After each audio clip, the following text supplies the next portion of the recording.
அண்ணனாக ஒரு தங்கையை வந்துட்டு கட்டிப்பிடிக்கவே கூடாதா? ஒரு நெத்தியில முத்தமிடக்கூடாதா? இது என்ன ஒரு ஒரு கொச்சையான பார்வையாக இருக்குங்கிறது தான் எனக்கு அது கேள்வி. ஒரு தகப்பன் தன் மகளுக்கு வந்துட்டு முத்தமிடக்கூடாதா? ஒரு அண்ணன் வந்துட்டு தங்கைக்கு முத்தமிடக்கூடாதா? இது என்ன ஒரு தவறான ஒரு புரிதல்?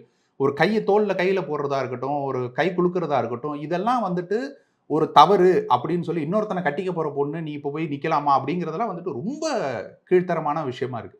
அது அத கூட்டிட்டு போற பெற்றோர்கள இல்ல கேள்விக்குறியாக்குது. அதுதான் சொல்றேன். அது அண்ணன் வேல்முருகனுக்கு அழகில்ல. இத வந்துட்டு திமுகல இருந்து ஒருத்தன் சொல்லியிருந்தான்னாக்க நம்ம கண்டுக்கவே தேவையில்ல. திமுக அப்படிதாங்கிறது தெரியும். தன்னை திமுக நபராகவே அவர் மாற்றி விட்டாரோங்கிற கேள்விய நான் அதுக்கு தான் முன் வச்சேன். ஏன்னா, இப்படியான விமர்சனங்களே அவங்க தான் வைப்பாங்க. அப்படியான ஒரு விமர்சனத்தை இவர் வைக்கும்பொழுது, அது மனவேதனைக்குரியதா இருக்குது. அது வந்துட்டு ஒட்டுமொத்த பெண் இனத்தையே வந்துட்டு கொச்சைப்படுத்தும் ஒரு விஷயமா இருக்குது. அப்படி பண்ணக்கூடாது. எல்லோருக்கும் தெரியும்.